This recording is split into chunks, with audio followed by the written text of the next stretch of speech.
কিছু লোক কিয়ামতের মাঠে জড়ো হবে। জমা হওয়ার পরে তারা খেয়াল করবে আল্লাহর আরশ চলে এলো, আল্লাহ চলে এসেছেন, দাড়ি পাল্লা মিজান এসে গেছে, এখন নেকি বদিয়োজন করা হবে, ডান হাতে বাঁ হাতে সার্টিফিকেট দেওয়া হবে। যত রকম ঝামেলা, চারিদিক থেকে যেন কালো মেঘের মতো কিয়ামতকে ঘেরে ধরছে। তখন এরা বলবে চল বিচার হওয়ার আগে আল্লাহর কাছে আমরা সারেন্ডার হয়ে যাই। যেই লোকগুলো গিয়ে বলবে কল, ওরা বলবে রব্বানা, হে আমাদের প্রভু, ফাতারাফনা আমাতানা সনাতাইনি, মৃত দুবার, ওয়াহইয়াইতানা সনাতাইনি, জীবিত দুবার। আমরা ভালো করে বুঝিনি, দুনিয়ার ব্যাপারে ভেজালগুলো বুঝতে পারিনি। ফাতারাফনা বিজুনুবিনা, আমরা আমাদের গুনাহগুলোকে স্বীকার করছি, আমরা আপনার সাথে অন্যায় করেছি, কোনো রকম ভালো কাজ করতে পারিনি। মাবুদ গো, তুমি ক্ষমা করে দাও। ফাতারাফনা বিজুনুবিনা, মাফ করে দাও। আল্লাহকে আবার বলবে ফাহাল ইলা খুরুজিম মিন সাবিল, কিয়ামতের ময়দানে ওয়াল মালাইকাতু সাফফাল্লা ইয়াতাকাল্লামুনা ইল্লা মান আদিনা লাহুর রহমানু ওয়া ক্বালা সাওয়াবা। আমাদের ভারতবর্ষটা বিএসএফ দিয়ে ঘেরা আছে, যেদিকেই যান বিএসএফ আপনাকে গুলি করবে, মারবে। কিয়ামতের ময়দানটা ওই রকম ঘেরা থাকবে ফেরেশতা দিয়ে, যেদিকেই পালাতে যাবেন ফেরেশতাতে মারবে। তাই আল্লাহকে বলবে আল্লাহ ফাতাফাহাল ইলা খুরুজিম মিন সাবিল, হে আমাদের রব, আজকে কিয়ামতের ময়দান থেকে পালিয়ে যাওয়ার রাস্তাটা আপনি বলে দেন। ওই রাস্তাটা আপনার কাছে আছে, ওই রাস্তা দিয়ে আমরা পালিয়ে যাব, আবার আমল করে দুনিয়াতে আসব। তারা বলবে মৃত্যু দুইবার, জীবিত দুইবার আমাদের বুঝতে অসুবিধা হয়েছিল, আজকে গুনাহকে স্বীকার করছি, কিয়ামত থেকে পালিয়ে যাওয়ার রাস্তাটা মাবুদ তুমি আমাদের বলে দাও।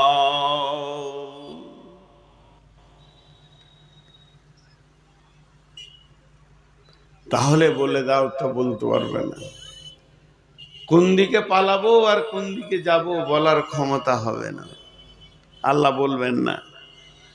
তাহলে এর নাম হচ্ছে মওত। মওতের আগে মাল জোগাড় করে যেতে হবে। পৃথিবীর যত সফর আছে, Chennai, Bombay, Delhi, Guwahati, Hyderabad, Ahmedabad, Goa, Amritsar, Saudi, Dubai, Kuwait, Japan, German, Thailand, Australia, পৃথিবীর যত সফর আছে, এই হায়াতের যত সফর আছে, পথের পাথিও সাথে নিতে হয়। জামা কাপড়, ব্যাগ, খাওয়া দাওয়া, রুটি কলা, পথের পাথিও সাথে নিতে হয়।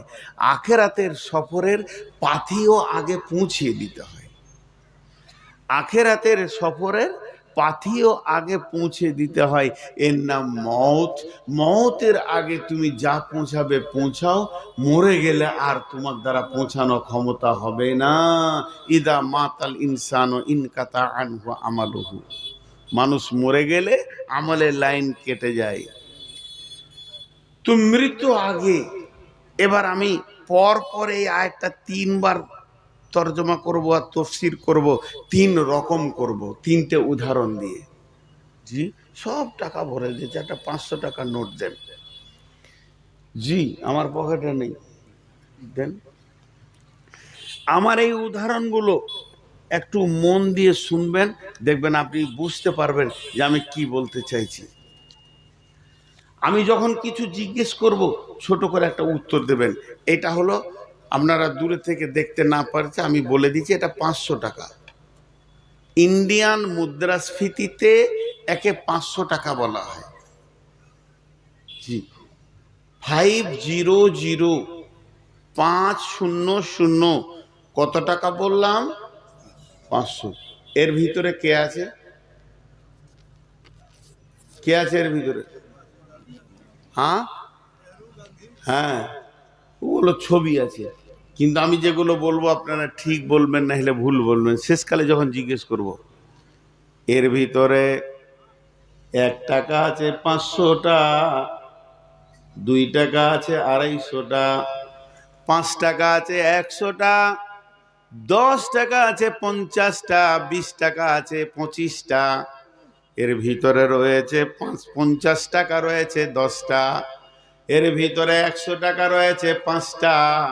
আপনার এর ভিতরে 1 2 3 4 করে গুনতে গুনতে 100 200 300 400 490 491 492 493 494 495 496 497 498 499 যুক্ত 1 500।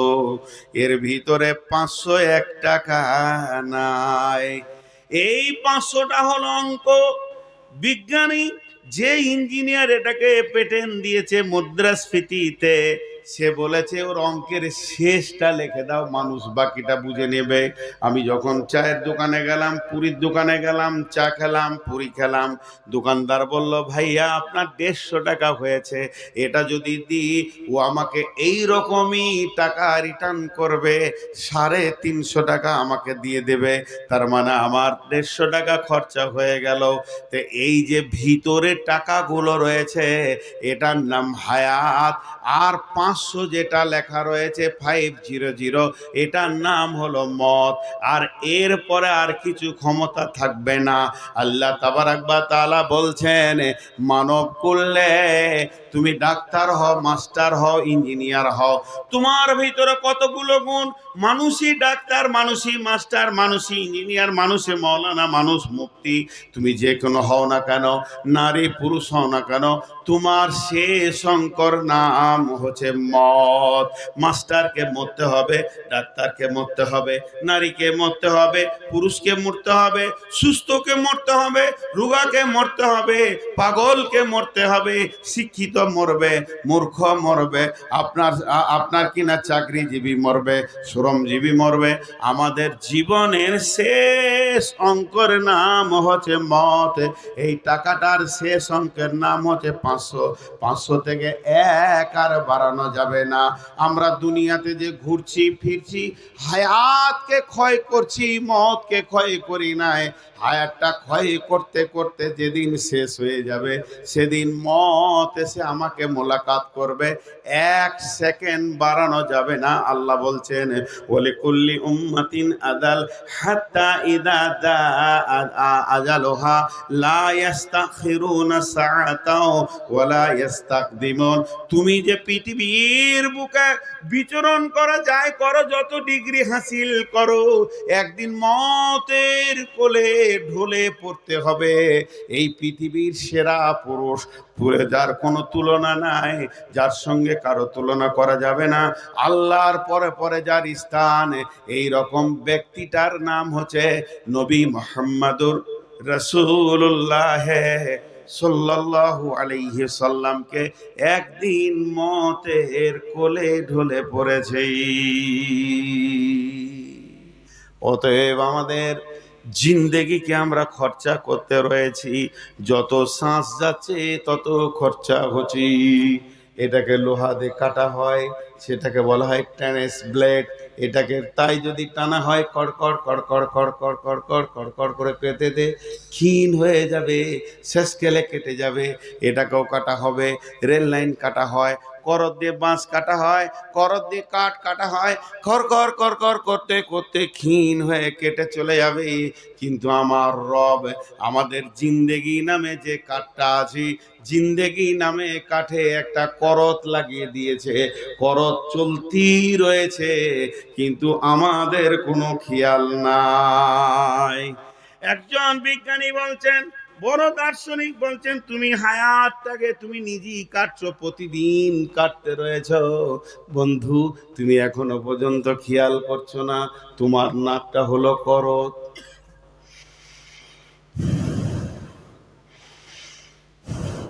যেতেও কাটছে, আসতেও কাটছে। যেদিন থেকে তুমি হায়াত পেয়েছো, পৃথিবীর মাটিতে এসেছো, খরচ চালু হয়ে গেছে। যেদিন তোমার হায়াত কেউ কেটে শেষ করে দিবে, খরচটা বন্ধ হয়ে যাবে, আর চলবে না। সেদিন তোমার নাম হবে মওত, মৃত। আল্লাহ বললেন, মওতকে আগে দিলাম কেন? লিয়াবলুয়াকুম আইয়ুকুম আহসানু আমালা। তোমরা মওতকে যখন খেয়াল করবে, তোমাদের ভালো আমল করার মতো মানসিকতা তৈরি হবে। কেন? মওত থেকে উদাসীন হয়ে না, মাথাতে খালি একটা জিনিস ভরে নাও, একটা জিনিস মগজের সঙ্গে পিন করে নাও, আমাকে মরতে হবে। আলেম বলবে মরতে হবে, নামাজ পড়েনি। মৌলানা বলবে ভাই রে যাই করি না কেন আমাকে মরতে হবে, নামাজ রোজা করেনি। আর পাইলট বলবে মরতে হবে, তাহলে আমল করেনি। ডাক্তার বলবে মরতে হবে, আমল করেনি। আবার মাস্টার বলবে মরতে হবে, আমল করেনি। চাষি বলবে মরতে হবে, আমল করেনি। যদি মরতে হবে জিনিসটা মাথায় ঢুকে যায়, ওর দ্বারা আমল করাটা আসান হবে। এর জন্য আল্লাহ তাবারাক ওয়া তাআলা বলছেন, লিয়াবলুয়াকুম আইয়ুকুম আহসানু আমালা ওয়া হুয়াল আজিজুল গাফুর। একটা গেল। নাম্বার 2, ধ্যান দেন আমার দিকে। জি, নাম্বার 2, আমার ছেলে আপনার মেয়ে, দুইজনা নিয়ত করেছি বিহাই হব। আমার ছেলে আপনার মেয়ে দুইজনে নিয়ত করেছি বিহাই হব, ছেলে মেয়ের বিয়ে দেব। আচ্ছা আপনারা এবার বলেন, বিয়ে দিতে গেলে কি করতে হয়? দুনিয়াবি কথা বলছি, আমি ফতোয়া দিচ্ছি না। কার্ড ছাবো, দাওয়াত করো, প্যান্ডেল দেখো, বাবুর্চি দেখো, মেয়েরা দেখো, এটা নিয়ে এসো, ওইটা নিয়ে এসো, দোকানদানি করো, একটা কাজ এসে যায় মাথায় আঞ্জাম। তাহলে আগে কাজ না আগে ডেট? বিয়ের কোনো ডেট করিনি। কেউ প্যান্ডেলের ভাড়া বায়না করবে, কেউ বাবুর্চি দেখবে, গরু কিনবে, খাসি কিনবে। যেদিন ডেট হবে সেই দিন থেকে কাজে নেমে পড়বে দুই ফ্যামিলি। আর ডেট যতদিন না হচ্ছে অতদিন পর্যন্ত কেউ কাজে নামবে না। আল্লাহ তাবারাক ওয়া তাআলা বলছেন, তোদের মওতের ডেটটা আগে বানিয়েছি আমি। ওই ডেটটা বানানোর কারণ হচ্ছে তুই যখন মাথায় এটা ভরে নিবি, আমার রব যেদিন আমার নামে নূর মোহাম্মদ নামে কলমটা ধরেছে তকদির লেখার জন্যে, সেই দিন আমার ডেটটা আগে লিখেছে কোন তারিখে আমি মরব। তাহলে আমার মওতের তারিখ যখন আগে লেখা হয়েছে, আমার থাকলো হায়াত, হায়াতে যতদিন বেঁচে আছি মরতেই তো হবে। আমার দ্রুত গতিতে আমরা দৌড়ছি, যতগুলো মানুষ আছে দৌড়ছি, এমন একটা দিকে দৌড়ছি যেদিকে মওত রয়েছে। তাহলে ভালো আমলগুলো করে নি, এগুলো তো আমার কাজে লাগবে। এগুলো আমল যদি না করি তাহলে মরার পরে আমি বিপদে পড়ে যাব। তাই আমার আল্লাহ বলছেন, লিয়াবলুয়াকুম আইয়ুকুম আহসানু আমালা। তোর মাথার ভিতরে যখন ঢুকে যাবে আমি মওতের দিকে দৌড়ছি, তখন তুই ভালো আমল করতে লেগে যাবি।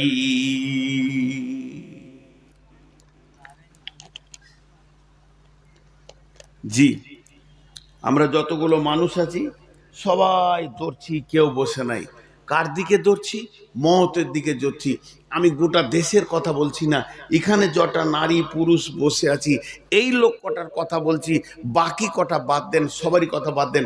আমরা সবাই দৌড়ছি মওতের দিকে। একজন উঠে বলেন আমি জীবনে মরবো না, আমি লিখিত দেবো, তোমাকে আমল করতে হবে না। আর যদি আমরা এটা মাথায় ভরে নি, যতগুলো লোক আছে আপনি একটা একটা করে ধরে কাউন্টিং করেন, এই মরবি কিনা? হ্যাঁ মরবো। মরবি কিনা? হ্যাঁ মরবো। মরবি কিনা? হ্যাঁ মরবো। তাহলে আমাদের ধরেলেন সবাই পশ্চিম দিকে মুখ করে দৌড়ছি। কারো মতটা আছে 1 বছর পর, 2 বছর পর, 20 বছর পর, কিন্তু মত আছি এটা শিরোধার্য যখনই মাথায় হয়ে যাবে, তখন ওই পারে কি কি লাগে, নামাজ লাগে, রোজা লাগে, হজ লাগে, জাকাত লাগে, দান লাগে, খয়রাত লাগে। আল্লাহ এই জন্য এক কথাই বলেছেন, লিয়াবলুয়াকুম আইয়ুকুম আহসানু আমালা। আমার মাথা গোলামের মাথায় যখন মতটা ঢুকে যাবে, তখন তারা ভালো আমলের প্রতিযোগিতায় লেগে যাবে। তারা দুনিয়াকে ত্যাগ করবে আর বেশি বেশি করে আমল করার চেষ্টা করবে, তাহলে তাদের ভিতরে ভালো আমলের প্রবণতা এসে যাবে। উঠবেন না ভাই, একটু সময় দেন, অন্য আয়াতে যাচ্ছি। এবার একটা কথা আপনাদেরকে বলবো। কথাটা কি? বিসমিল্লাহির রহমানির রহিম। আল্লাহু লা ইলাহা ইল্লাহু আল হাইয়ুল কাইয়্যুম লা তাখুযুহু সিনাতুন ওয়া লা নাওম লাহু মা ফিস সামাওয়াতি ওয়া মা ফিল আরদি মান যাল্লাযী ইয়াশফা'ু ইনদাহু ইল্লা বিইذনিহি ইয়ালামু মা বাইনা আইদিহিম ওয়া মা খালফাহুম ওয়া লা ইউহিতুনা বিশাইইম মিন ইলমিহি ইল্লা বিমা শাআ ওয়াসি'a কুরসিয়ুহুস সামাওয়াতি ওয়াল আরদা ওয়া লা ইয়াউদুহু হিফযুহুমা ওয়া হুয়াল আলিয়্যুল আযীম। এই আয়াতটা হলো সূরা বাকারার আয়াত। আয়াতটা আলাদা নাম আছে আয়াতুল কুরসি। কুরসি মানে হচ্ছে সিংহাসন, আল্লাহর সিংহাসনের বর্ণনা আছে এই আয়াতটার ভিতরে। আল্লাহ কেমন ক্ষমতা তার বর্ণনা আছে এই আয়াতটার ভিতরে। 12টা সাবজেক্ট আছে আর 19টা অনুশীলন রয়েছে। এই আয়াতটার তর্জমা আলাদা, এর তাফসীর আলাদা।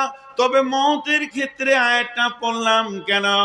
বিশ্ব নবী নবী মুহাম্মদ রাসূলুল্লাহ সাল্লাল্লাহু আলাইহি সাল্লাম এই আয়াতটা সুন্দর একটা ফজিলত দিয়ে গেছেন। ফজিলতটা কি?